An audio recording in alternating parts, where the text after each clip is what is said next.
Hello students, myself PL Yadav, Mahatma Gandhi government English medium school Shri Madhopur. मैं आज के इस ऑनलाइन शिक्षण में आपका स्वागत करता हूं। आज हम कक्षा 8 की संस्कृत विषय की पाठ्य पुस्तक रुचिरा भाग तृतीय का शुभारंभ करने जा रहे हैं। तो मेरा सभी विद्यार्थियों से अनुरोध है कि आप अपनी पाठ्य पुस्तक को खोलें और उसका जो प्रथम लेसन है, प्रथम पाठ है, उसको आप लोग खोल के रखें और खोल करके और फिर इस वीडियो को देखें तो आपको ज़्यादा समझ में आएगा। बीच बीच में आप अपनी रफ और पेन को तैयार रखें ताकि कोई जो कठिन शब्द हो उसका अर्थ आप लिख सकें, ताकि आपके ज़्यादा से ज़्यादा समझ में आए। और इसको देखने के पश्चात आप एक एक श्लोक को अपनी नोटबुक में लिखेंगे और उसके नीचे उसका हिंदी में अर्थ लिखेंगे। तो चलिए शुरू करते हैं। प्रथम जो लेसन है उसका नाम है सुभाषितानी। ये दो शब्दों से मिलकर बनता है सु और भाषित। सु का मतलब होता है सुंदर या मधुर और भाषित का अर्थ होता है वचन, अर्थात सुंदर या मधुर वचन जो आपके जीवन में काम आएंगे। इस पाठ में सुक्ति, मंजरी, नीति शतकम, मनुस्मृति, शिशुपाल वधम, पंचतंत्रम इत्यादि से रोचक और विचारपरक श्लोकों को संग्रहित किया गया है। तो आप इनको ध्यान से देखें, सुने और इनका अर्थ समझने की कोशिश करें। प्रथम श्लोक है गुणा गुणज्ञेषु गुणा भवन्ति।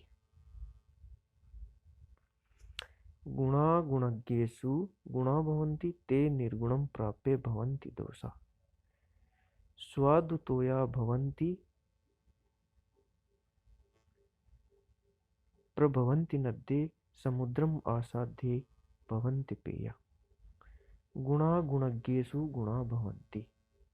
गुण जब तक गुणवान व्यक्ति के पास होते हैं, गुणा भवन्ति तब तक ही वो गुण होते हैं। अर्थात गुण जो होते हैं वो गुणवान व्यक्ति के पास होंगे तब तक तो वो गुण रहेंगे, मगर ते निर्गुणम प्राप्य भवन्ति दोषा, वो गुण जैसे ही दुष्ट व्यक्ति के पास चले जाएंगे, निर्गुण व्यक्ति को प्राप्त हो जाएंगे, भवन्ति दोषा, तो वो गुण दोषों में परिवर्तित हो जाएंगे। जो गुण हैं वो दोष बन जाएंगे। किस प्रकार से? उसी प्रकार से जैसे सुस्वादुतोया, यानी जो स्वादिष्ट जो जल होता है, प्रभवन्ति नदी, नदियों में बहने वाला जो जल है वो सुस्वादिष्ट होता है, परंतु समुद्रम आसाद्य भवन्ति अपेया, जैसे ही वो नदी का जल समुद्र में मिल जाता है तो वो पीने लायक नहीं रहता, अर्थात वो बेकार हो जाता है। ठीक उसी प्रकार से गुण भी हैं, वो दुष्ट व्यक्ति के पास जाने के पश्चात दोष बन जाते हैं। अपना द्वितीय श्लोक है साहित्य संगीत कला विहीन साक्षात पशु पुच्छ विषाणहीन तृणम न खादन न जीवमान तद्भाग देयम परमम पशूनाम। अर्थात साहित्य संगीत, साहित्य संगीत कला से विहीन व्यक्ति साक्षात पशु के समान होता है। और वो कैसा होता है? पुच्छ विषाणहीन, बिना पूंछ और सींगों का। विषाण का मतलब सींग होता है, पुच्छ का मतलब पूंछ। कौन व्यक्ति? साहित्य संगीत कला विहीन है। साहित्य संगीत आदि कलाओं से विहीन व्यक्ति साक्षात पशु के समान होता है, जिसके पूंछ और सींग नहीं होते। तृणम न खादन नपि जीव माने। तृणम न खादम, तृण का मतलब तिनका या घास, ने खादन नपि जीव माने, बिना खाए भी वो जीवित रहता है। तिनका यानी चारा बिना खाए भी, घास बिना खाए भी वो जीवित रहता है। तद्भाग ध्येयम परमम पशुनाम, ये पशुओं का सौभाग्य है कि वो चारा या घास है उसको नहीं खाता है। इसके पश्चात तृतीय श्लोक आता है। ध्यान से देखें, आप प्रत्येक शब्द का अर्थ समझने की कोशिश करें।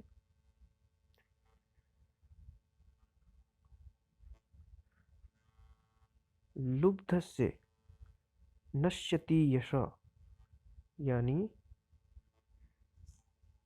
जो लोभी व्यक्ति होता है, जो लोभी व्यक्ति होता है, लुब्ध का मतलब लोभी लालची व्यक्ति होता है, नश्यति यश है, उसका जो यश है वो नष्ट हो जाता है, मान सम्मान खत्म हो जाता है। पिशुनश्य मैत्री, और जो चुगलखोर व्यक्ति होता है उसकी मित्रता नष्ट हो जाती है। नष्ट क्रियस्य कुलम अर्थम परस्य धर्म। नष्ट क्रियस्य कुलम, यानी जो अकर्मण्य व्यक्ति होता है, जो कार्य जो कर्म नहीं करता, उसका वंश नष्ट हो जाता है। अर्थम परस्य धर्म, और जो धन का लालची व्यक्ति होता है उसका धर्म नष्ट हो जाता है। विद्या फलम व्यसनिन कृपणस्य सौख्यम, जो व्यसनिन यानी जिस व्यक्ति में बुरी आदतें हैं, जिस व्यक्ति में दुर्व्यसन की लत है, विद्या फलम, उसका विद्या रूपी फल नष्ट हो जाता है। कर्पणस्य सौख्यम, और कंजूस व्यक्ति का सुख नष्ट हो जाता है। राज्यम प्रमथ सचिवस्य नराधिपस्य, नराधिप का मतलब होता है राजा, प्रमथ सचिव से प्रमाद युक्त सचिव का मतलब मंत्री। यदि किसी राजा के मंत्री आलसी हैं तो उस राजा का राज्य नष्ट हो जाता है। आगे चलते हैं। चौथा अपना श्लोक है।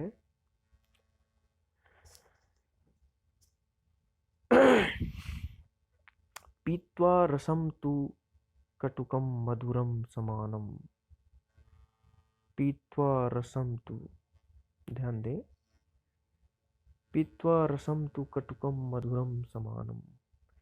पीत्वा यानी पी करके, रसम यानी रस, तु यानी निश्चित रूप से, कटुकम मधुरम कड़वे और मधुर दोनों को समान रूप से खा करके। दूसरी लाइन में देखते हैं, मधुमक्षी काशो, यानी मधुमक्खी जो है वो कड़वा और मीठा रस पी करके मधुर्य में जन्म जनियन मधु, यानी मधुमक्खी कड़वा और मीठा रस खा करके माधुर्य में केवल मधुर या मीठा शहद ही उत्पन्न करती है। उसी प्रकार से संतस तथैव, उसी प्रकार से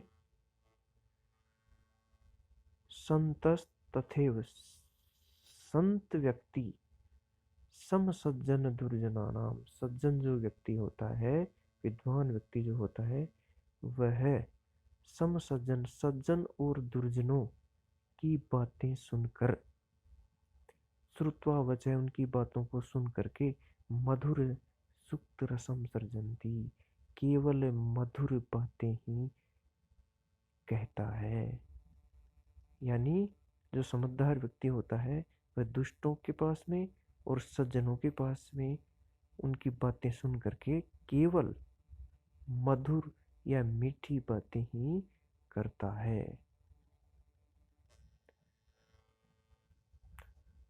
5वें श्लोक देखते हैं। पौरुषम विहाय यो हि देववावलंबते प्रसाद सिंहवत तस्य मूर्धनि तिष्ठन्ति वायसा। विहाय पौरुषम, जो व्यक्ति, पौरुष का मतलब होता है कर्म, यो ही, जो व्यक्ति, विहाय पुरुषम, अपने कर्म को छोड़ करके, कर्म को त्याग करके, विहाय यानी छोड़ करके, पुरुष यानी अपने कर्म को, यो ही देवावलंबते, जो भाग्य के अधीन हो जाता है, वह व्यक्ति ठीक उसी प्रकार हो जाता है जैसे प्रसाद सिंहवत, प्रसाद यानी महलों में बने हुए जो सिंह होते हैं, तस्य मूर्धनि, उनके सर पर, तिष्ठति वायसा, वायसा यानी कौवे, उनके सिर पर कौवे बैठते हैं। तो जो व्यक्ति भाग्य पर आधारित होता है, उसका ठीक वो ही हश्र होता है जो कि महलों में बने हुए सिंगों पे जिस प्रकार से कौवे बैठते हैं, तो ठीक उसी प्रकार से भी उस व्यक्ति की भी स्थिति यही हो जाती है। अगले श्लोक में फलों के बारे में बताया गया है, पेड़ों के बारे में बताया गया है। पुष्प पत्र, पुष्प पत्र फलच्छाया मूल वल्कलधारु भी धन्या महिरुहा येषां विमुखा यान्ति नार्थिनः। पुष्प यानी फूल, पत्र यानी पत्ते, फल यानी फल, छाया, मूल यानी जड़, वल्कल यानी पेड़ों की छाल, दारू यानी लकड़ी, धन्या महिरुहा, जो पेड़ हैं वो इन चीजों को लिए हुए रहते हैं। धन्या महिरुहा, वो वृक्ष धन्य है। क्यों? क्योंकि ये शाम विमुखम यान्ति नार्थिनः, इनके पास में जो भी याचक आता है वह रिक्त हाथों के नहीं जाता है। उस व्यक्ति को कुछ न कुछ वो पेड़ अवश्य देते हैं। यानी जो भी याचक आता है वो पेड़ों के पास से खाली नहीं जाता है। अगला श्लोक देखते हैं। चिंतनीया ही, चिंतनीया ही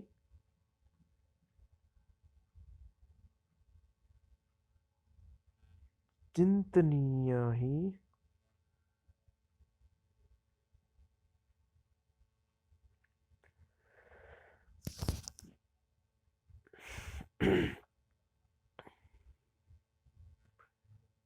अगला श्लोक देखते हैं। चिंतनीया ही विपदाम आदावेव प्रतिक्रिया न कूप खननम युक्तम प्रदीप्तिवन्निना गृहे।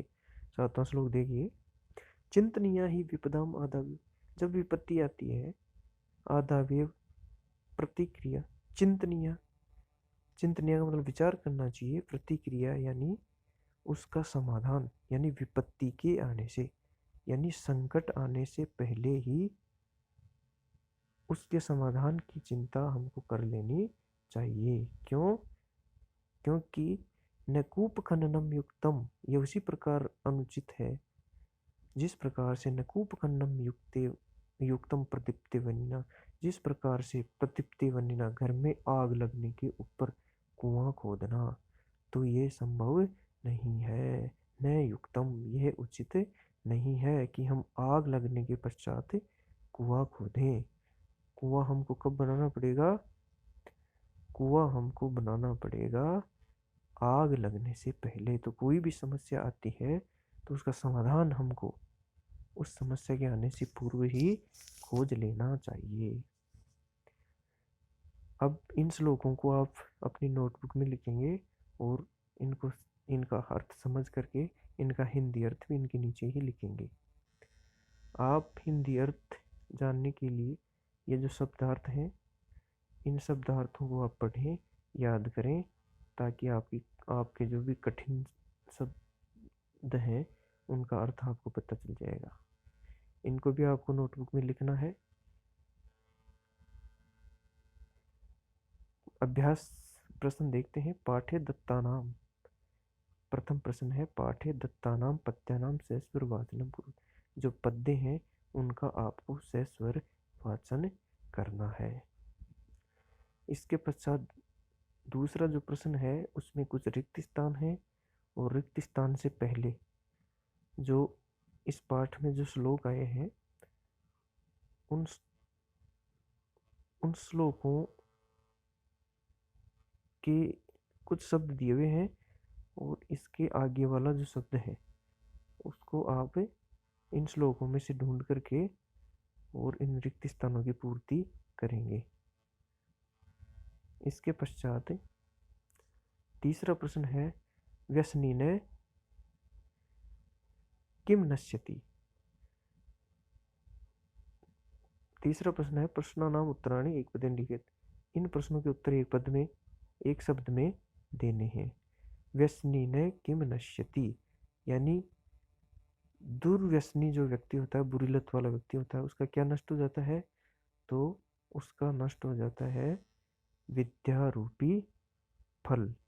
आप पाठ में सहायता ले सकते हैं, विद्या फलम, विद्या फलम। दूसरा है, आप यदि ऊपर चलेंगे तो इसका आपको श्लोक में ऐसे कैसे उत्तर दिया हुआ मिल जाएगा। दूसरा है, कस्य यश नश्यति, यश किसका नष्ट हो जाता है? सम्मान, यश किसका नष्ट हो जाता है? आप इसमें ढूंढ देख सकते हैं।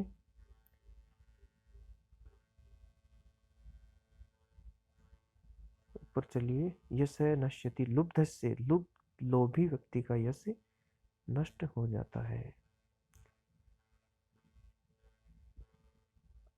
मधुमक्षिका किम जनयति, तो माधुर्यम। मधुर सुक्त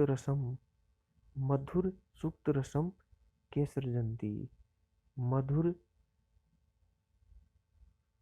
यानी मीठे वचन का सृजन कौन करते हैं? तो आप इस प्रश्न का उत्तर ऊपर इसमें देख सकते हैं श्लोक में।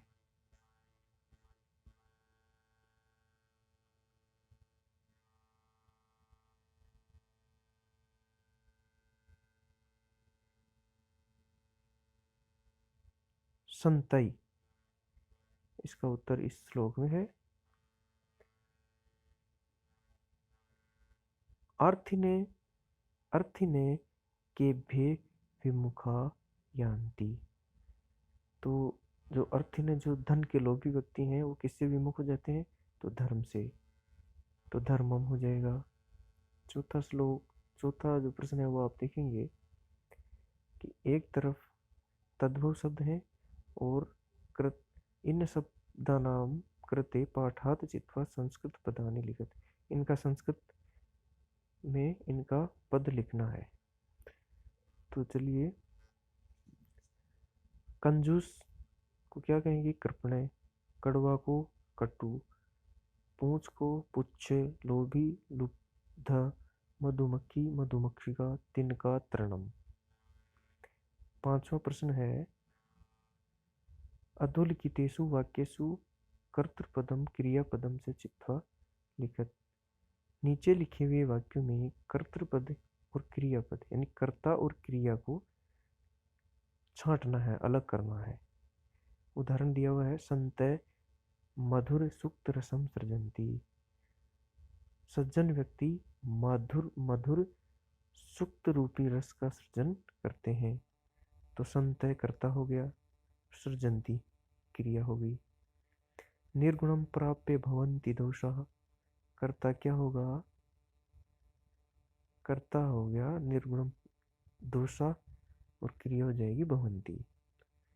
गुणज्ञेषु गुणा भवन्ति, गुणज्ञेषु गुणः भवन्ति, तो गुणा कर्ता हो जाएगा और भवन्ति क्रिया हो जाएगी।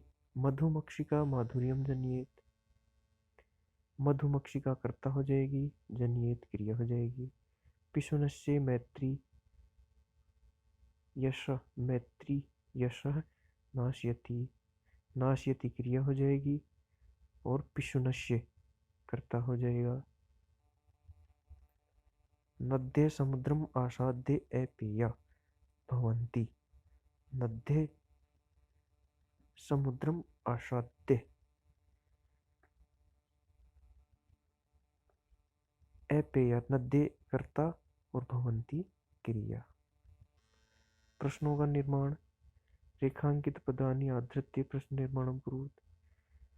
नीचे जो 5 प्रश्न दिए गए हैं वो उत्तर हैं और उनके प्रश्नों का निर्माण करना है। जो जिस शब्द के नीचे रेखा खींची हुई है उसको आधार मान करके सिर्फ उसके स्थान पे आपको प्रश्नवाचक जो शब्द है वो लगाना है। ये उत्तर दिए हुए हैं, आपको प्रश्न बनाने हैं इस शब्द को ध्यान में रखते हुए। गुणः गुणज्ञेषु गुणा भवन्ति, गुण गुणवान व्यक्ति के पास होते हैं तब तक ही गुण होते हैं। तो गुणः तो कई, इसके स्थान पे किम शब्द का बहुवचन प्रथमा विभक्ति बहुवचन का रूप आ जाएगा।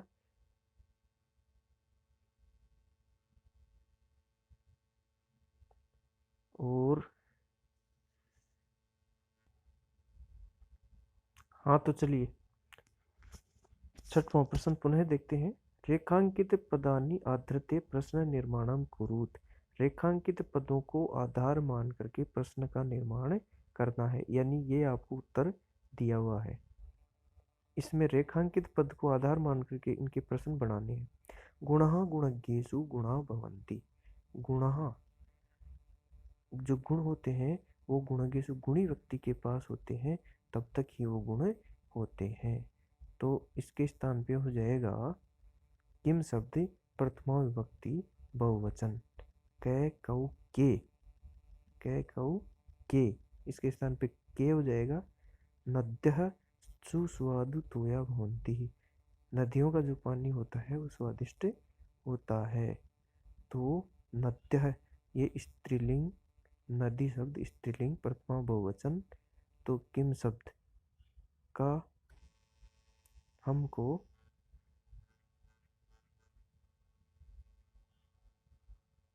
प्रथमा बहुवचन, तो का के कहा, नद्य के स्थान पे हो जाएगा कहा, का सुस्वादु तोया भवन्ति। आगे का जो प्रश्न है वो ऐसे कैसे लिख देंगे, सिर्फ इस रेखांकित पद के स्थान पे ही हमको बदलना है।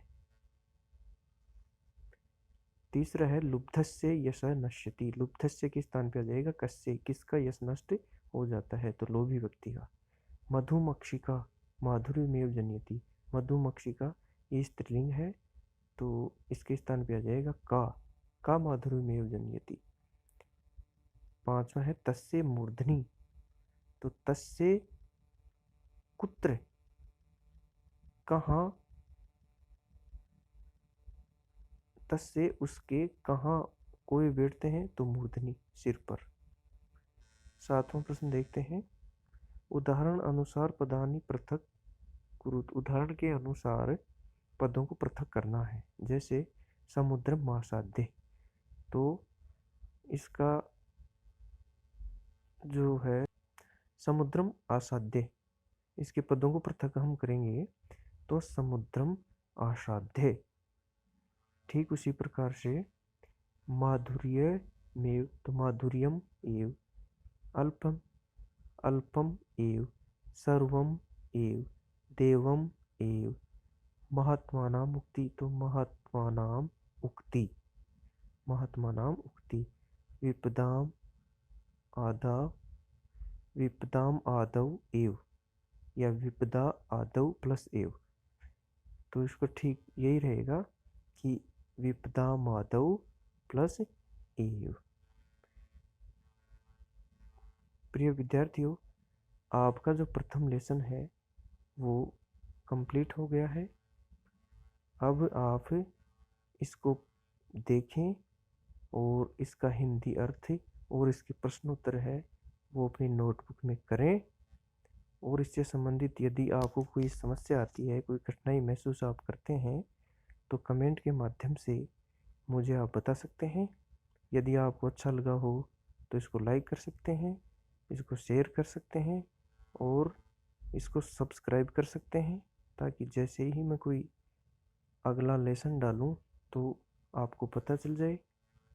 और इसमें यदि आप कोई सुधार की गुंजाइश रखते हैं, चाहते हैं, तो आप मुझे कमेंट के माध्यम से बता दें।